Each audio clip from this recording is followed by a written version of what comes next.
Welcome to another episode of the Project Finding Good podcast with Milton and Kevin. And today we're talking about an all-new musical on Netflix, and it's about summer camp. That might be the worst thing we've ever done on this podcast.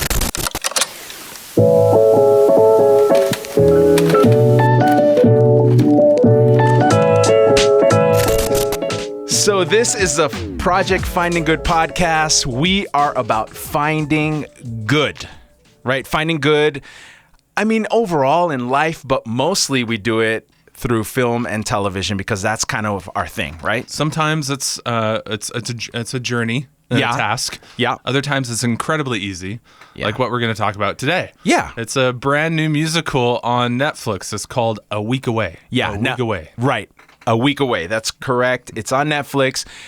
We do want to warn you, there will be spoilers here. We're going to talk about, I mean, how can you spoil a musical, really? Honestly, it's people singing at inappropriate times.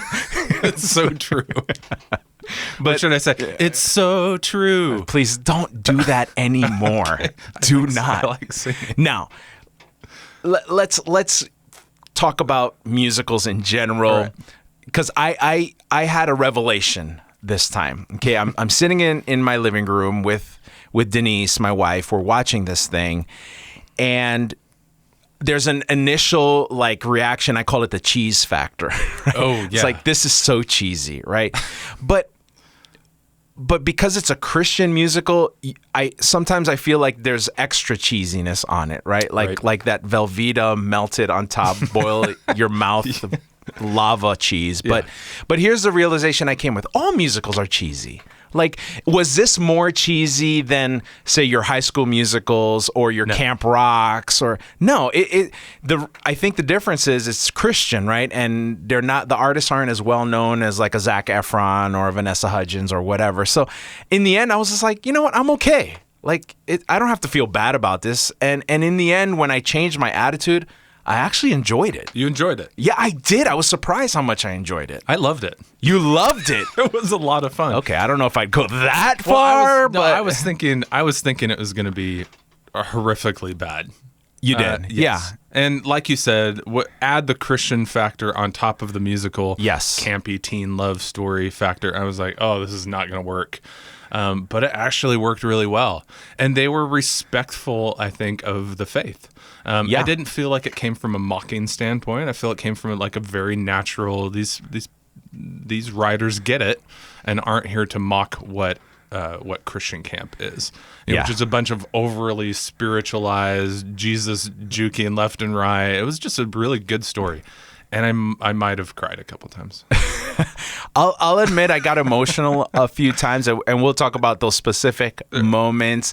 But I think you're right. In the end, it was good. It was quality.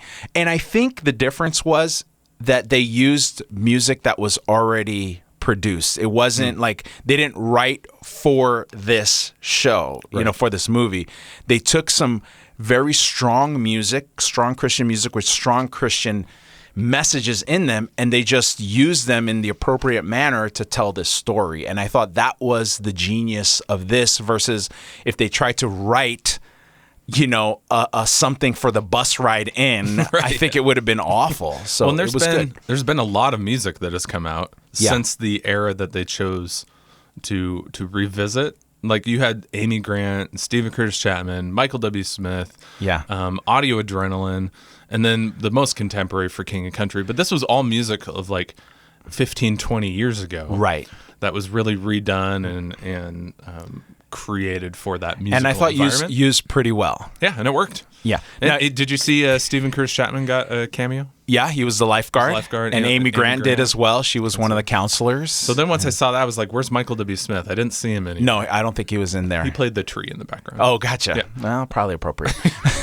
Sorry, Michael, if you're watching or listening.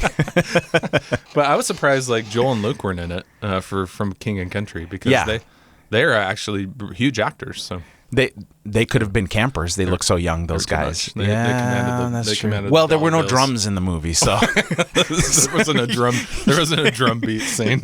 Right. Yep. So yes, very good. And Also, it really took me back. I don't know if you ever did summer camp as a youth, but I was a camper. Yeah, I did it for one summer. Mixed feelings about it, but I did run a Christian summer camp for about 3 summers. As an adult? I was the director. You weren't like a counselor. You were No, I was the director of the camp. Wow. Yeah. How many campers?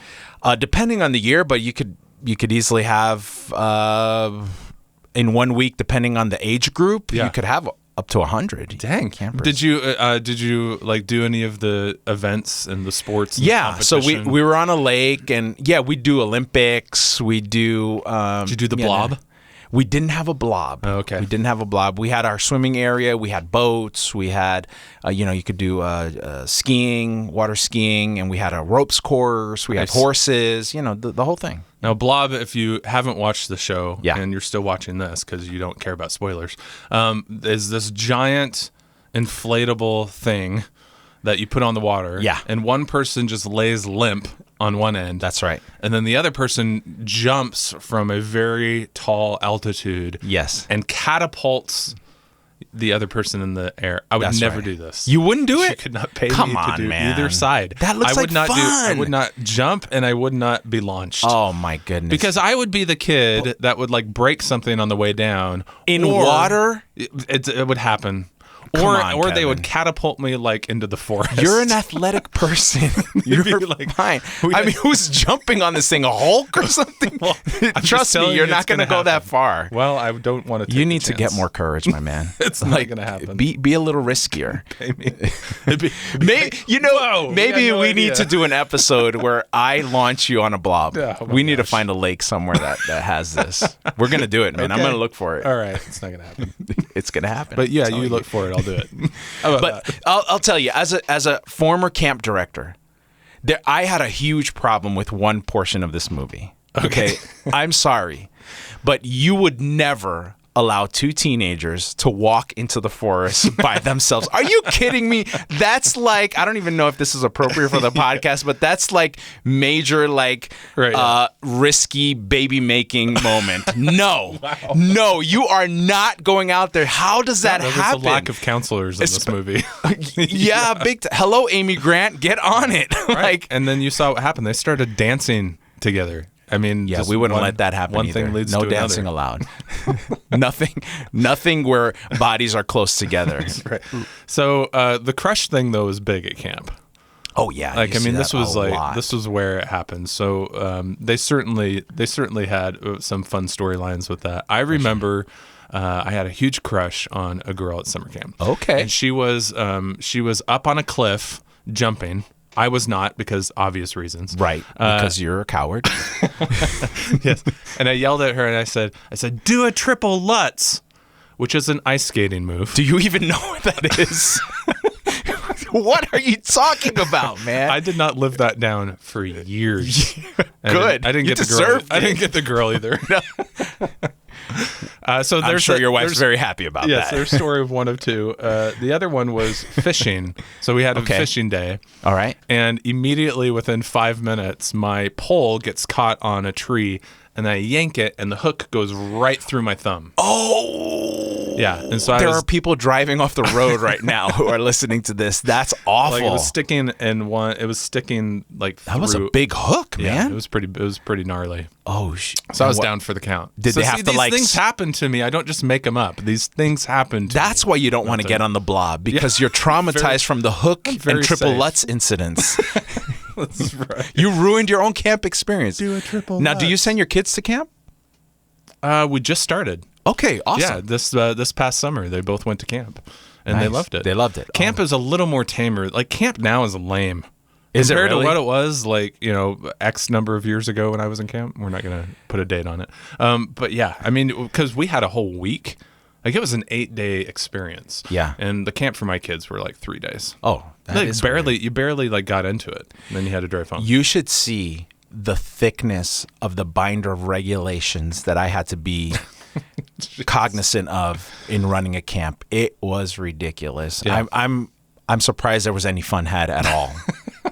It's crazy. Thanks, state. I won't mention the state, but thanks a lot. In the Forest, chapter 1. Right. All right, so lots of good spiritual connections in the for movie, sure. obviously. I mean, it's a Christian musical. Come on. So, like for me, the big one was just the story of the main character, who was kind of that prodigal son. Right. And I loved that it didn't make him like a druggie or an alcoholic or like all these like normal ones. He's a kid who lost his parents and kind of stuck in the foster system and really having a hard time finding roots. Yes. And I thought that was actually like believable. Like this is an issue that a lot of people deal with. Right. Where is my home? Where is my community? Where is my family? And just bouncing and not finding that until summer camp. Yeah. So beautiful, that picture at the end, that final scene where the lady who brought him to camp basically to save his life because he was going to go into juvie, then invites him to become part of their family. And immediately he has a brother, he has a mother, he has a family. And the joy that this actor expressed, I think is a true joy that people will have when you don't have that, and all of a sudden now you have it, and you have a place, and you belong. Yeah. Belonging is so important. So I loved that moment. That was one of my favorite moments of the movie. Yeah, that was one of my cry moments. Was it? I mean, honestly, anything with adoption, I just have a soft heart for. I think if raising our children was not so hard of a challenge, we would have adopted multiple times over. I've had enough. Sorry, kids in the foster system. You're gonna have to find somebody else to love you. That you're so bad. No, I think we definitely have a pool, and we have multiple friends who have chosen to raise a second family after their kids have grown. They've chosen to release that time of retirement and do it again. And I just, shout out to anybody who's adopted or anybody who has been adopted. I mean, that whole system is just full of such selfless love. Right. And that it gets me a lot, and I have huge respect. It's not for everybody. No. But I have huge respect for it. Yeah.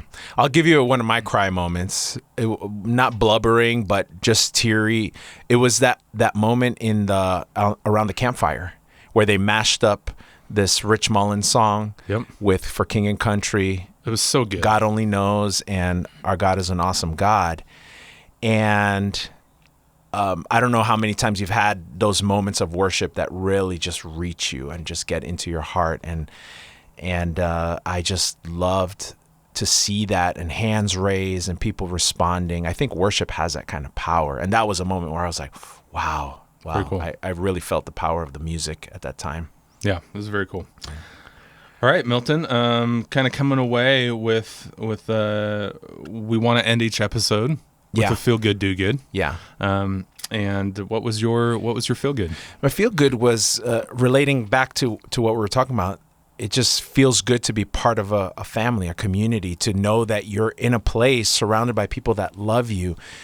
And anyone who doesn't have that, I pray that they find it somewhere. And those of us who have the opportunity to provide that for others, how much good feeling we can bring. It's one of the things that we both love about being part of Project 88.7. Yeah. It's just that community that we all have together. So it's needed. Okay, do good is just accept people for who they are, or for who they are becoming. Yes. And not for who they have been. Right.